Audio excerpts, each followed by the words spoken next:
नमस्कार दोस्तों, आज हम दो महान सभ्यताओं वैदिक और सिंधु सभ्यता की तुलना करेंगे।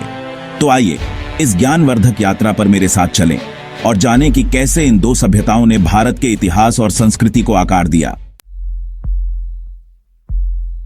सिंधु सभ्यता ज्यादातर सिंधु नदी और उसकी सहायक नदियों के किनारे फैली हुई थी, जो आज के पाकिस्तान और इंडिया के कुछ हिस्सों को घेरे हुए है। मोहनजोदड़ो और हड़प्पा जैसे शहर इस सभ्यता के गौरवशाली अतीत की कहानी कहते हैं। वहीं दूसरी ओर वैदिक सभ्यता का विस्तार सिंधु नदी के मैदानों से आगे सरस्वती नदी के तट तक था। यह सभ्यता ज्यादातर ग्रामीण जीवन पर आधारित थी, जहां लोग पशुपालन और खेती पर निर्भर थे। दोनों सभ्यताओं का भौगोलिक विस्तार अलग अलग था, जिसका असर उनके जीवन जीने के तरीके, उनके रीति रिवाजों और उनकी संस्कृति पर भी दिखाई देता है। सिंधु सभ्यता में एक सुनियोजित शहरी जीवन था। उनके यहाँ एक विकसित नगर नियोजन प्रणाली थी, जिसमें नालियों की व्यवस्था, सार्वजनिक स्नानागार और अन्न भंडार गृह शामिल थे। वैदिक समाज में वर्ण व्यवस्था का प्रचलन था, जो समाज को 4 वर्णों ब्राह्मण, क्षत्रिय, वैश्य और शूद्र में विभाजित करता था। वैदिक अर्थव्यवस्था ज्यादातर पशुपालन और खेती पर आधारित थी। दोनों सभ्यताओं की सामाजिक और आर्थिक संरचना में भिन्नता थी। सिंधु सभ्यता के धार्मिक विश्वासों के बारे में हमारे पास ज्यादा जानकारी नहीं है, क्योंकि उनकी लिपि को अभी तक पूरी तरह से पढ़ा नहीं जा सका है। लेकिन हमें खुदाई में मिले कुछ प्रमाणों से यह अनुमान जरूर लगता है कि वे प्रकृति की पूजा करते थे। वैदिक सभ्यता में प्रकृति पूजा का भी प्रचलन था, लेकिन उनके यहाँ देवी देवताओं का एक पूरा पैंथियन था, जिनमें इंद्र, अग्नि, वरुण और सूर्य प्रमुख थे। यज्ञ और हवन जैसे धार्मिक अनुष्ठान वैदिक जीवन का अभिन्न अंग थे।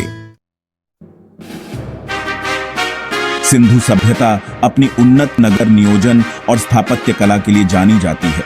उनके नगर सुनियोजित थे, जिनमें पक्की ईंटों से बने घर, चौड़ी सड़कें, नालियों की व्यवस्था और सार्वजनिक स्नानागार शामिल थे।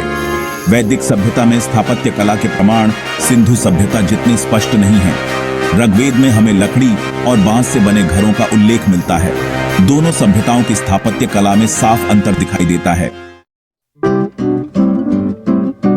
सिंधु सभ्यता की लिपि अभी तक पूरी तरह से पढ़ी नहीं जा सकी है। यह लिपि चित्रात्मक प्रतीत होती है, जिसमें हर एक चित्र किसी वस्तु, भावना या क्रिया को दर्शाता है। वैदिक सभ्यता का साहित्य बहुत समृद्ध है। वेद, जो वैदिक धर्म के मुख्य ग्रंथ हैं, हमें उस समय के लोगों के जीवन, उनके विचारों और उनकी मान्यताओं की जानकारी देते हैं। दोनों सभ्यताओं की लिपि और साहित्य में एक बड़ा अंतर दिखाई देता है। सिंधु सभ्यता के लोग वैज्ञानिक और तकनीकी रूप से काफी उन्नत थे। उनके यहाँ शहरों में नालियों की व्यवस्था, सार्वजनिक स्नानागार, अन्न भंडार गृह और पक्की ईंटों से बने घर इस बात के प्रमाण हैं। वैदिक सभ्यता में भी हमें वैज्ञानिक और तकनीकी ज्ञान के प्रमाण मिलते हैं। वे खगोल विज्ञान से परिचित थे और ऋतुओं का ज्ञान रखते थे। दोनों सभ्यताओं ने अपने अपने समय में वैज्ञानिक और तकनीकी क्षेत्र में महत्वपूर्ण योगदान दिया। सिंधु घाटी सभ्यता के लोग ज्यादातर गेहूं, जौ, कपास और खजूर की खेती करते थे। उनके यहाँ पशुपालन भी होता था और वे बैल, भैंस, भेड़, बकरी और सुअर पालते थे। सिंधु सभ्यता के लोग व्यापार में भी माहिर थे और उनका व्यापारिक संबंध मेसोपोटामिया और मिस्र जैसी दूर दराज की सभ्यताओं से भी थे। वैदिक सभ्यता के लोग भी ज्यादातर खेती पर निर्भर थे। वे गेहूं, जौ, चावल और दालों की खेती करते थे। दोनों सभ्यताओं की कृषि और व्यापार प्रणाली में कुछ समानताएं थीं। सिंधु सभ्यता की खोज 1920 के दशक में हुई थी, जब पुरातत्वविदों ने हड़प्पा और मोहनजोदड़ो जैसे स्थलों की खुदाई की थी। इन स्थलों से प्राप्त अवशेषों ने दुनिया को एक प्राचीन और विकसित सभ्यता से अवगत कराया। वैदिक सभ्यता के प्रमुख स्थल ज्यादातर सरस्वती नदी और उसकी सहायक नदियों के किनारे पाए गए हैं। दोनों सभ्यताओं के पुरातात्विक अवशेष हमें उनके जीवन और संस्कृति की एक झलक देते हैं। सिंधु सभ्यता का पतन कैसे हुआ, यह अभी भी एक रहस्य है। कुछ विद्वानों का मानना है कि बाढ़ या सूखे जैसी प्राकृतिक आपदाओं के कारण यह सभ्यता नष्ट हो गई।